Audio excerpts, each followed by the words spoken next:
आज हम इसको खत्म कर देंगे। टॉपिक कुछ खास है नहीं इस टॉपिक में, थोड़ा बहुत है इसमें, और आज ये कवर हो जाएगा टॉपिक। ठीक है, तो चलिए शुरू करते हैं अपना हुक्स लॉ से। हुक्स लॉ ऑफ इलास्टिसिटी क्या कहता है? एक्चुअली डायरेक्टली एक सिंपल सा है कि stress is directly proportional to strain. Stress is directly proportional to strain. ठीक है, एक छोटा सवाल प्रवीण से पूछता हूं, जब बॉडी में डिफॉर्मेशन होता है तो सबसे पहले स्ट्रेस आता है या स्ट्रेन आता है?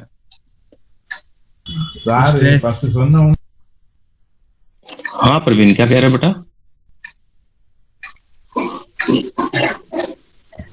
स्ट्रेस। स्ट्रेस गलत। बताता हूँ कैसे। देखो,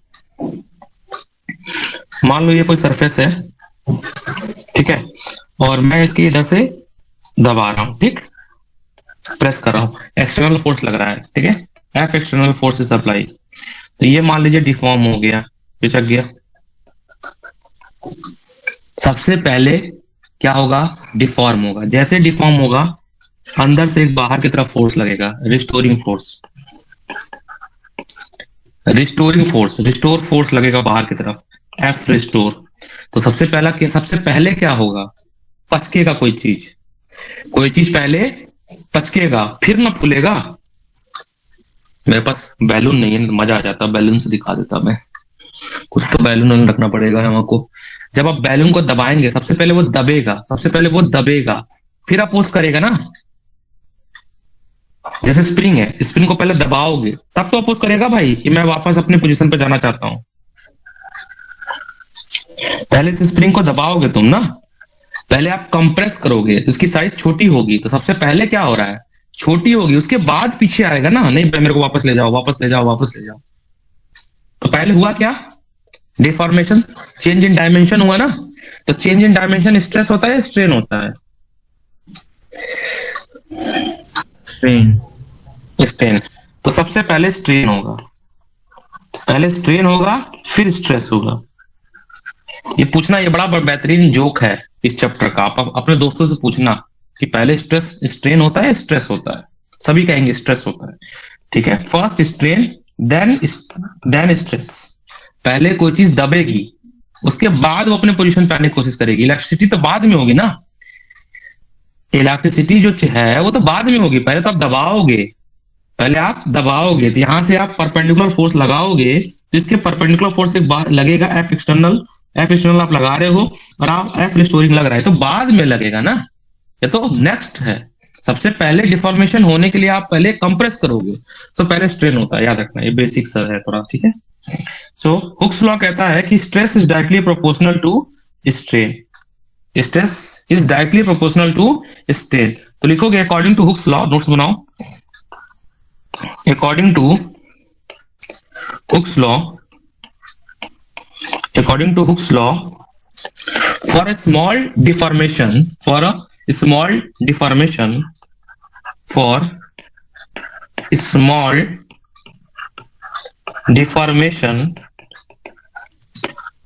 the stress in a body is proportional to the corresponding strain। ठीक है, so stress is directly proportional to strain. इस डायरेक्टली प्रोपोर्शनल को हम हटाते हैं तो एक सिंबल आता है, ठीक है, एक सिंबल आता है जिसको हम रिप्रेजेंट करते हैं ई। ठीक है, जिसको रिप्रेजेंट करते हैं ई, और ई है आपका modulus of electricity. Modulus of electricity, और ई होता है आपका ratio of stress and strain. Ratio of stress and strain.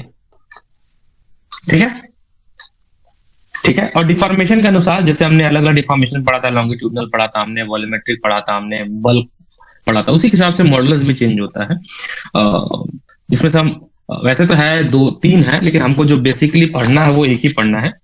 ठीक है। अच्छा, हुक्स लॉ का एक वेरिफिकेशन भी एक एक्सपेरिमेंट आपको दिया हुआ है बुक में, page number 9.3, page number 9.3। Experimental verification आपको दिया हुआ है। ये कुछ खास नहीं है, आप पढ़ सकते हो कि जितना ज्यादा आप लोड लगा रहे थे उतना ज्यादा उसमें जो है डिफॉर्मेशन आ रहा था, या वो वायर जो है वो पीछे की तरफ खींच रहा था। उसका एक ग्राफ बनाया गया था, एक्सटेंशन और लोड अप्लाइड, तो आपको यूनिफॉर्म ग्राफ मिलता है। ठीक है।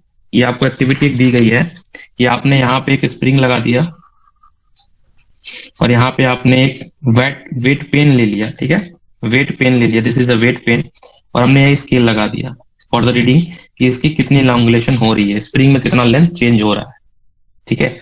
अब वेट बढ़ाते जाएंगे तो बड़े, एक सर्टन लिमिट तक तो बढ़ेगी, कोशिश तो करेगी पीछे की तरफ। मान लीजिए आपने 2 kg रख दिया, ठीक है, यहाँ पे आपने 2 kg रख दिया, तो ये नीचे की तरफ एफ एक्सटर्नल फोर्स लगेगा, इक्वल एंड अपोजिट पीछे की तरफ भी इसको खींचने की कोशिश करेगा, जो रिस्टोरिंग फोर्स है वो नीचे ऊपर की तरफ खींचेगा। एक सर्टन लिमिट तक तो खींचेगा। मान लो वेट बढ़ाते जा रहे हो, बढ़ाते हो, तो फिर वो पीछे नहीं खींचेगा, वो डिफॉर्म ही हो जाएगा, या तो टूट जाएगा या तो सीधी लाइन बन जाएगी। तो हुक्स लॉ ने वही ग्राफ ड्रॉ किया है जिसको हम लोग स्ट्रेस एंड स्ट्रेन ग्राफ कहते हैं, कि कहां तक ये वैलिड है, कहां तक ये एक्सटेंड करेगा, और एक पॉइंट के बाद ये इसका एक बैंड होता है, नेक बैंड होता है, उसके बाद वो डिफॉर्म कर जाता है या तो टूट जाएगा। ठीक है, मतलब वापस जो है वो इलेक्ट्रिसिटी अपनी प्रॉपर्टी खो देगा, वापस नहीं आएगा। तो ये एक बार रीड मार लेना, कुछ खास नहीं है। यहाँ से ग्राफ दिया गया है, ठीक है, ये ग्राफ आपको एक दिया हुआ extension, page number 9.4, extension versus load. तो ये स्ट्रेट लाइन देता है। अच्छा, ये स्ट्रेट लाइन ऐसा नहीं हमेशा स्ट्रेट लाइन देगा, एक सर्टेन लिमिट के बाद आप देखोगे जब ग्राफ बनाओगे तो ऐसे बनेगा और उसके बाद ऐसे टूट जाएगा। यहाँ पे एक होता है फ्रैक्चर पॉइंट, वो भी मैं बताऊंगा स्ट्रेस और स्ट्रेन ग्राफ में। ठीक है, वो मैं अभी बताता हूँ थोड़ी देर में। ठीक है। सो मॉडुलस ऑफ इलेक्ट्रिसिटी, ई को कहते हैं मॉडुलस ऑफ इलेक्ट्रिसिटी। कोई बताएगा मुझे इसका यूनिट क्या होता है? मॉडुलस ऑफ, क्या फूड लिख रहा हूँ, अरे भूख लग रही है मेरे को। मॉडुलस, बड़ी बेहतरीन मैंने बुक मंगाई फिजिक्स की जेई के लिए, मॉडुलस ऑफ इलेक्ट्रिसिटी, 3 बुक मंगाई आज। So E is equal to stress upon strain. अच्छा, स्ट्रेन तो डायमेंशनलेस क्वांटिटी है, क्यों काव्य पढ़े हो? स्ट्रेन डायमेंशनलेस क्वांटिटी है, बताया था लास्ट क्लास में, नहीं याद होगा? हाँ याद है। स्ट्रेस की डायमेंशन है। अब वो डायमेंशन पता क्या है? जो प्रेशर का है, जो प्रेशर का डायमेंशन है। तो अगर प्रेशर का डायमेंशन है तो वही प्रेशर, तो मतलब जो डायमेंशन ऑफ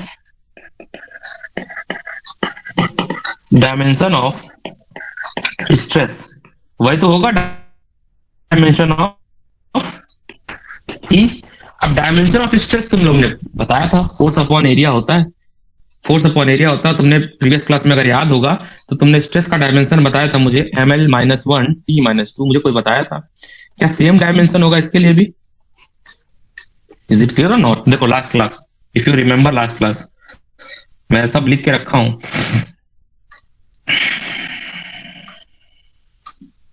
ये तो शेयर स्ट्रेस है, ये तो क्वेश्चंस कराया था मैंने, जेई का क्वेश्चन भी कराया था, कहा गया? हाँ ये रहा, देखो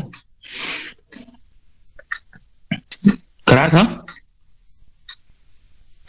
स्ट्रेस का डायमेंशन ml-1 t-2 कराया था। चाहे कोई भी स्ट्रेस हो, टेंसाइल हो, चाहे कोई भी हो, पास्कल यूनिट होती है प्रेशर की, और यहाँ पे भी पास्कल हम लिख सकते हैं। ठीक है, पास्कल याद आ रहा है? ये प्रीवियस क्लास नहीं याद होगा, रिवीजन ही नहीं हुआ होगा, ये लास्ट क्लास में हुआ था। रिवाइज किए होगे तो तुम्हें लास्ट क्लास में मैंने कराया था। ठीक है, okay, let's come to today class. एक तो भाई इतनी जाम में फंसा ना, मैं ही जानता हूँ कितना मेरे को दिक्कत हुआ आने में। जोशी रोड से पटेल नगर आने में मुझे 45 मिनट लगे। 8 बजे मैं बैच छोड़ा हूं, उसके बाद मैं पहुंचा हूं 8:45 पे घर पे, इतना जाम मत पूछो। ऐसा यूनिट क्या होगा? ऐसा यूनिट क्या होगा जो क्या होगा? क्यों Praveen, what is SI unit of? Stress का होगा, न्यूटन पर मीटर। जो स्ट्रेस का होगा, बहुत बढ़िया, न्यूटन मीटर स्क्वायर। अगर आप सीजीएस में जा रहे हो छोटे में, dyne centimetre square, dyne centimetre square, याद रहेगा। 3 तरह का हमें पढ़ना है, ठीक है, मॉडुलस ऑफ। पहला यंग मॉडुलस, ठीक है, जो कि लेंथ में जो चेंज होती है उससे कैलकुलेट करते हैं। दूसरा बल्क मॉडुलस, बल्क मॉडुलस कुछ ऐसे के जैसा बनाते हैं। और तीसरा शेयर मॉडुलस या मॉडुलस ऑफ रिजिडिटी, म्यू से रिप्रेजेंट करते हैं। जो आपके सिलेबस में है या ज्यादातर क्वेश्चन जो आता है वो इसी पे आएगा, यंग मॉडुलस पे आएगा। पढ़ तीनों लेंगे हम लोग, बट यंग मॉडुलस पे क्वेश्चन आता है। तो बिना देर किए यंग मॉडुलस समझने की कोशिश करते हैं, ठीक है। Young modulus first, young modulus topic 9.7 page number 9.4, ठीक है। टॉपिक 9.7 पेज नंबर 9.4 जो आपके पास पुस्तक है उस पुस्तक को अपने पास रखिए, उसी से पढ़ा रहा हूं मैं। यंग मॉडुलस ऑफ इलेक्ट्रिसिटी, ठीक है, ठीक है। डिफिनेशन लिखा हुआ है, I don't waste time for writing definition. वैसे मैंने यहाँ पे लिख के रख लिया था कि मैं अपना, बच्चे अगर आएंगे तो मैं अपना टाइम कैसे बचा पाऊंगा। सो आई राइट समवेयर हियर, लिखा है with in the elastic limit, within the elastic limit, the ratio of longitudinal stress to the longitudinal strain is called Young modulus of material of that wire. लिख लो इसको, please write this definition, please make a notes. मैं पहले बना कर रख लिया था so that I can save my time. Young modulus मैं पहले लिख लिया था इसको। Young modulus within the elastic limit, within the elastic limit, word bar bar emphasize कर रहा हूं, within the elastic limit, within the elastic limit. What is elastic limit? If you see the clearly stress and strain graph, this one, if you see this graph somewhere, कहां गया भाई मेरा graph, कहां गया ये, this one, this is the elastic limit from here, जहां तक ये बेंड ना हो या वापस आ जाए, या यूं कहो अगर आप, मैं अपने फिगर बताऊं, ये जो मैंने बनाया है ओ से बी तक, इफ यू क्लियरली सी, ओ से ए तक तो आपका हुक्स लॉ वैलिड है। इसके बाद थोड़ा सा आपका एंड पॉइंट है, मतलब इससे ज्यादा नहीं जाएगा, वापस आ जाएगा। ओ से बी तक जो लिमिट है उसको हम कहेंगे इलास्टिक लिमिट। ओ से बी तक, ओ से B is a elastic region. तो उस डिफिनेशन में आप क्लियरली देख रहे हो वर्ड आया है इलास्टिक लिमिट के अंतर्गत ही, उसके बाद नहीं, उसके बाद से नहीं, ठीक है, याद रखिएगा, उसके बाद नहीं, ठीक है, उसके बाद नहीं, ठीक है। E is a fracture point और D मतलब अल्टीमेट स्ट्रेस, इससे ज्यादा स्ट्रेस नहीं ले सकता, ठीक है। यहां तक जाने के बाद लिक्विडिटी मतलब अजीब सा हो जाता है, वो वापस तो नहीं आता, बट अपनी लंबाई, जैसे स्प्रिंग होता है देखोगे, एक बार खींच दो तो अगर आपने बहुत अपनी पेन के अंदर जो टिकटिक वाली पेन होती है इसमें से स्प्रिंग निकाल दो, आपने उसको खींच दिया तो सीधी हो जाएगी, वापस अब वो स्प्रिंग नहीं बनेगी। लेकिन अगर तुम खींचते जाओ खींचते जाओ खींचते जाओ, एक समय ऐसा आएगा, ई पॉइंट आएगा कि वो फ्रैक्चर हो जाएगा, मतलब वो स्प्रिंग जो है वो 2 पार्ट में टूट जाएगा। Spring will break in a 2 part, spring will break in a 2 part, ठीक है। इज इट क्लियर और नॉट? इलास्टिक लिमिट समझ रहे हो क्या करना चाह रहा हूं मैं? मेरा जो एम्फसाइज है इलास्टिक लिमिट पे। Are you able to understand what is elastic limit? तुमने कभी पेन की निब देखी है? मेरे पास है, मैं दिखा पाऊं, अगर खराब पेन दे दो मेरे को। देखो ये पेन की निब देख रहे हो, अभी मैंने खींचा छोड़ दिया, अभी मैंने खींचा छोड़ दिया, अभी मैंने खींचा छोड़ दिया, दिख रहा है ना सबको पेन की निब? देखो मैं खींचा छोड़ दिया, खींचा छोड़ दिया, ये इलास्टिक है अभी, अभी लिमिट में। अभी मैंने खींचा ऐसे ऐसे ऐसे ऐसे यहां तक खींचा, फिर छोड़ दिया, अभी भी इलास्टिक है, फिर खींचा खींचा, फिर अभी एक समय बाद देखोगे ये अपनी पोजीशन पे नहीं आ रहा है। अगर आप नहीं देख पा रहे हो, आई होप, तो ये अपनी बात एक और ऐसे अगर आप लोग खींच दिया, ये लो लो टूट गया, ब्रेक, ये वो पॉइंट है, ई पॉइंट है कि ये ब्रेक हो गया। जब एक समय था कि जब ये टच नहीं हो रहा था, ऐसे आके रुक गया था, ऐसे इतना, ये वो पॉइंट था बी से डी रीजन। इसको हम कहते हैं लिक्विड रीजन कहते हैं, वैसे इसमें लिखा है, मैंने कहीं नहीं लिखा है। जो भी है ये लिक्विड रीजन है। इस समय ये लिक्विडिटी की तरफ मतलब लिक्विड जैसा बिहेव करता है। ठीक है, यहाँ पे प्लास्टिक बिहेवियर है कि अब ये प्लास्टिक की तरह हो गया। सी से लेके डी तक प्लास्टिक बिहेवियर शो करेगा, मतलब ये कभी भी टूट सकता है। और डी पॉइंट पे तो वो फ्रैक्चर ही हो जाएगा। डी पॉइंट पे तो वो फ्रैक्चर हो जाएगा, वो ब्रेक डाउन हो जाएगा, वापस अपने ओरिजिनल पोजीशन पे नहीं आएगा। I hope I am able to convey my point. Hello Kavya Rastogi, is it possible? It is possible. तो आप एक्सप्लेन कर पाएंगे किसी अपने दोस्त को जो मैंने बताया आपको? Is it possible? Is it possible? Hooke's law समझा पाएंगे? ओके,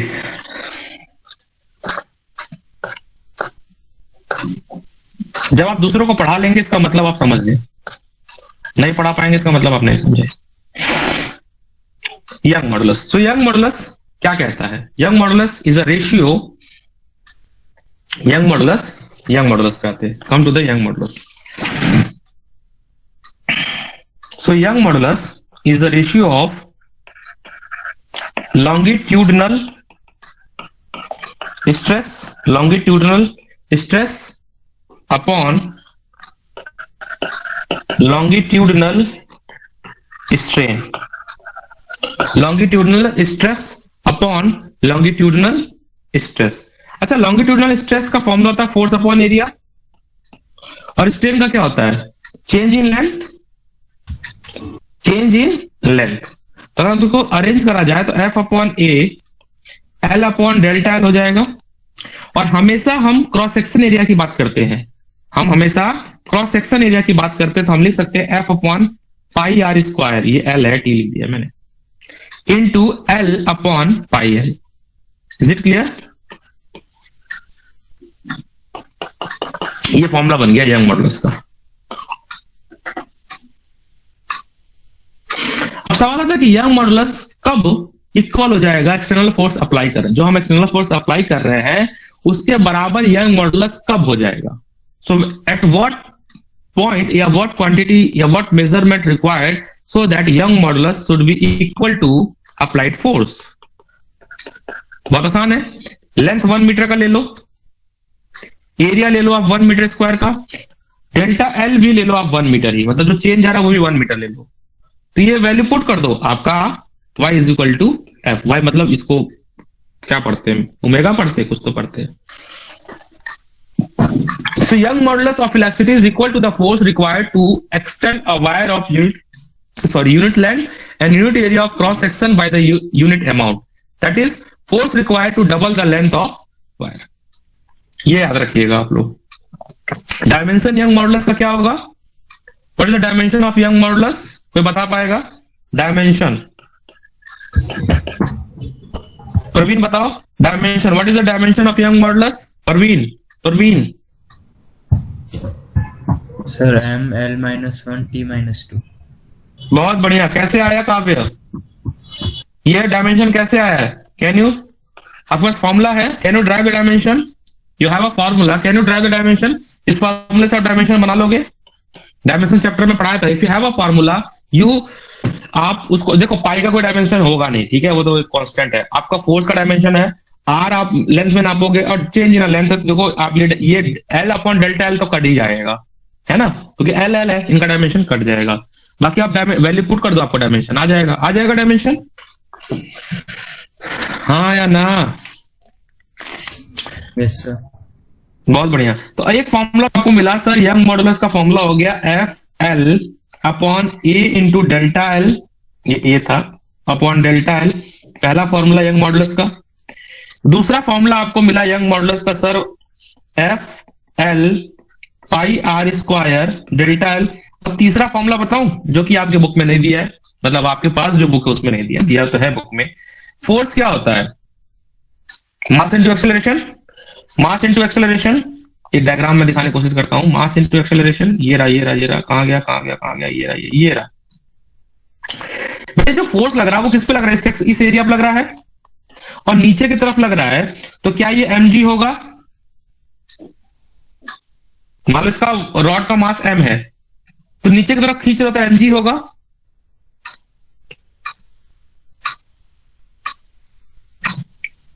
होगा mg? हाँ भाई हाँ, Yes, sir. बहुत बढ़िया। So can I put here in my this formula, this formula, where is my formula? Formula, ये रहा formula, third formula. So mg into L upon pi r square delta L. तो young modulus of electricity का हमें 3 formula हमारे पास है।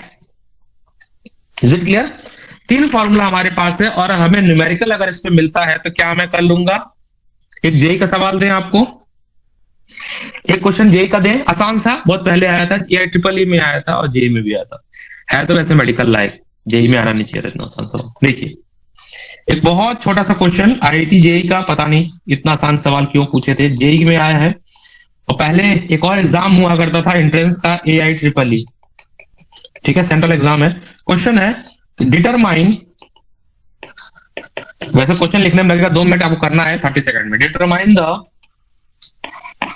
Elongation, speed होनी चाहिए आपकी, ऑफ द, अच्छा स्टील बार आ गया, एक सवाल पूछना था मेरे को स्टील बार से, मैं काव्य से पूछ रहा हूँ। काव्य ये बताओ, तुम्हारे पास 2 मटेरियल है, एक रबर है और एक स्टील है, बहुत फेमस, ये भी बहुत फेमस एग्जांपल है, स्कूल में हर टीचर देता है ये।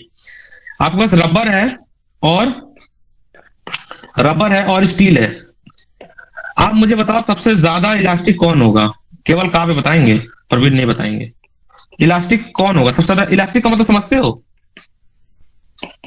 जो ज्यादा स्ट्रेच हो जाए, फिर अपने पोजीशन पे आ जाए, या अपने आप को रेजिस्ट करे, नहीं भाई मैं नहीं चेंज हो रहा है ना। इलास्टिक का मतलब क्या? वो रेजिस्ट कर रहा है, मेरे को ना खींचो भाई, मैं अपने पोजीशन पे रहना चाहता हूँ, ठीक है ना।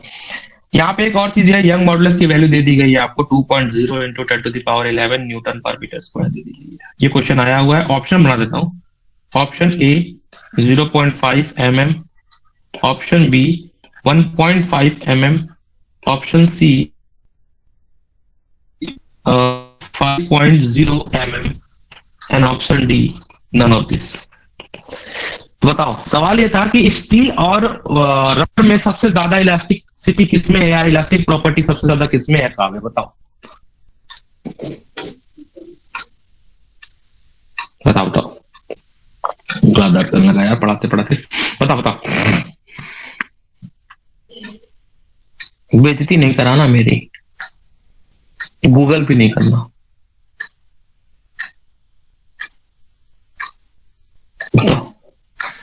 बताओ नहीं तो यहीं से फेंक के मारेंगे। चौक ही नहीं है, मतलब पेंसिल भी मारेंगे, 8,000 का पेंसिल मारेंगे टूट जाएगा। So I can't throw my pencil. Chalk तो थ्रो कर सकते हैं। Let me know please. चलो रहने दो, टाइम अप। प्रवीण तुम बताओ, steel has a more elastic property और rubber? Steel has a more elastic property because steel oppose more than deformation. वो नहीं टूटना चाहता है एज कंपेयर टू रबर। अगर आप एटम अरेंजमेंट देखोगे तो स्टील का एटम जो है वो वापस अपनी जगह पे आना चाहता है, या अपने आप को चेंज नहीं करना चाहता है as compare to rubber. Rubber खींचते खींचते सब टूट जाएगा। So more elastic property is steel, याद रखना। अच्छा क्वेश्चन है, बच्चों से पूछना, अपने बच्चों से नहीं, अपने दोस्तों से सवाल करो। चलो जेई का क्वेश्चन है, लेट्स टेक। टाइमर ऑन कर देता हूं। टाइम हो गया 8:03 और मैं आपको समय देता हूं पूरे 5 मिनट।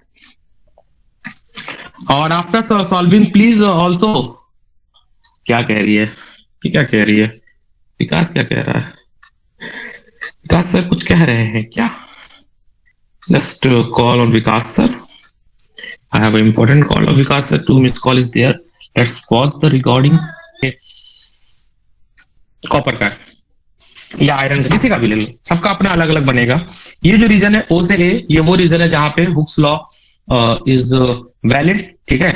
और ए से बी का जो रीजन है ये यहाँ पे क्या है कि हुक्स लॉ वैलिड नहीं होता है, क्या है कि स्ट्रेस इज नॉट प्रोपोज, जो डायरेक्टली प्रोपोर्शनल का है कॉन्सेप्ट वो नहीं फॉलो हो रहा है। यहाँ पे कुछ वेरिएशन आता है, हाई यील्ड मतलब इससे ज्यादा चेंजेस नहीं होंगे। बी से सी जब जाओगे तो ये वो रीजन है जहां पे बॉडी प्लास्टिक हो जाती है, प्लास्टिक का मतलब टूट सकता है। और सी इज अल्टीमेट स्ट्रेस, इससे ऊपर ले गए भाई तो गया।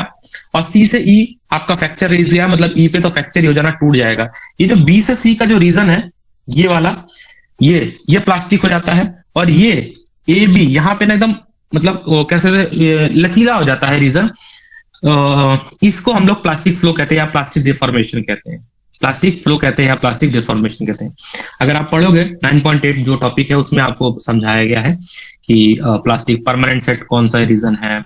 इसमें देखो सी से ई कहाँ पे है, सी से ई, ये तो यार एरिया दिया गया है कि सी से ई मतलब ये जो रीजन है वो आपका परमानेंट सेट कहलाएगा, मतलब इससे बियॉन्ड आपको अगर आप जाते हो तो वो ब्रेक हो जाएगा। सो ये स्ट्रेस स्ट्रेन जो ग्राफ है या कर्व है, इससे ज्यादा टेंशन नहीं लेना है, ठीक है। ये बहुत ऐसा कुछ नहीं है कि आपको प्लॉट करने को दे देगा डिफरेंट डिफरेंट वैल्यू, कुछ नहीं है, ठीक है। बस इसको पता होना चाहिए। मैंने यहाँ पे मैं इस नोट्स को तो शेयर ही कर दूंगा। यहाँ पे मैंने कुछ रीजन दिया जैसे आपको पता होना चाहिए, हुक्स रीजन कौन सा है, हुक्स लिमिट क्या है, प्लास्टिक रीजन क्या है, परमानेंट सेट क्या है, यील्ड पॉइंट क्या है, maximum elastic region point, yield strength क्या है, maximum elastic stress material can hold, इससे ज्यादा नहीं होगा elastic, ultimate stress the maximum stress material can hold before breaking, breaking होने से पहले का सबसे ज्यादा जो स्ट्रेस बियर कर रही है। Necking region material stress flow, मतलब अब ये जैसे आप पेन का कैप ऐसे कर दो एक समय हो जाता है, लूज हो जाता है, टूटता नहीं है लेकिन लूज हो जाता है, तो ठीक है। फ्रैक्चर पॉइंट जहां पे ब्रेक हो जाता है, याद रखना all material do not have a same graph. All material सबसे इंपॉर्टेंट याद रखना है कि स्ट्रेस एंड स्ट्रेस ग्राफ जो है वो सबके लिए, हर मटेरियल के लिए अलग अलग बनता है। आपके सिलेबस में प्लॉट नहीं करना है। आप इस क्लास में पढ़ते हैं, आपकी क्लास में प्लॉट करने के लिए नहीं है सिलेबस में, ठीक है। Is it clear? Yes sir. तो इससे तुम घबरा रहे थे परवीन के सर हमको समझ नहीं आ रहा ग्राफ क्या चीज है, बेटा बिल्कुल घबराने की जरूरत नहीं है, प्लॉटिंग करना ही नहीं है, ठीक है। प्लॉट करने को आता तो शायद हम भी चिंतित हो जाते। You don't need the plotting, just आपको पता होना चाहिए कि क्या होता है। Okay, this is a Young modulus. अच्छा, सीआर मॉडुलस, तो सीआर मॉडुलस बाद में कराएंगे, पहले क्वेश्चंस करा देते हैं। यंग मॉडुलस पे क्वेश्चंस करो।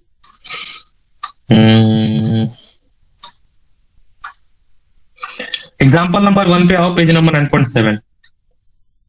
Please come to the page number 9.7। मैं डायरेक्ट अटैच कर रहा हूँ, लिखने का काम नहीं करूंगा भाई, इसको समय मैं बचा लूंगा। I don't like just use. Please solution ना देखे, सोल्यूशन देखोगे तो दिमाग कमजोर हो जाएगा। अगर आप चाहते हो कि तुम्हारा दिमाग कमजोर हो तो सोल्यूशन देख लो। सोल्यूशन बिल्कुल नहीं देखना है, just see the question and try to answer और सॉल्व। लिखने आना चाहिए, सोल्यूशन का मतलब है आपको बस लिखने आना चाहिए, ठीक है। ओ भाई कहाँ कट गए, मिनिमम करो।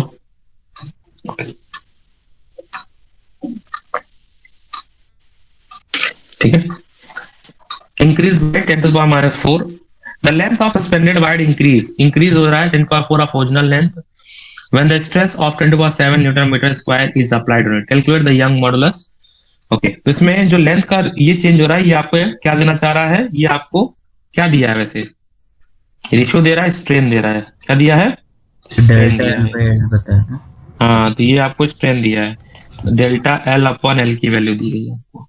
और स्ट्रेस दिया गया है आपको स्ट्रेस दिया गया कि आपको अच्छे नंबर लाना है, ये आपको स्ट्रेस दिया गया है। कह दो ये स्ट्रेस मिला मेरे को, नहीं कह दो स्ट्रेस नहीं है, ये तुम्हारे लिए नंबर लाओगे तो तुम्हारी अच्छा होगा, ठीक है। तुम ही अपने आप को प्राउड फील करोगे और तुम्हारे कॉन्सेप्ट सही होंगे।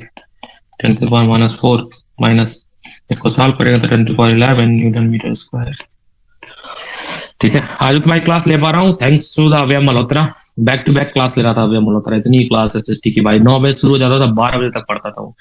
उसका आज एसएसटी का पेपर था और बहुत अच्छा नंबर पाया है, 20 में से 18 पाया है, बहुत अच्छी बात है। मेरा मेहनत सफल रहा, लगातार मैं 1 हफ्ते लगातार मेहनत किया उसके साथ। रोज क्लास होती थी, रोज 2 घंटे 3 घंटे 4 घंटे की क्लासेस, बाप रे बाप, अच्छा नंबर आया उसको। आसान है अव्यय, कर लिया। ठीक है, now please try the example, try the example number 3, try the example number 3, okay, example number 5 try करो, चलो ट्राई द एग्जांपल नंबर 3, बच्चों ने देख लिया, तुम्हें जाओ।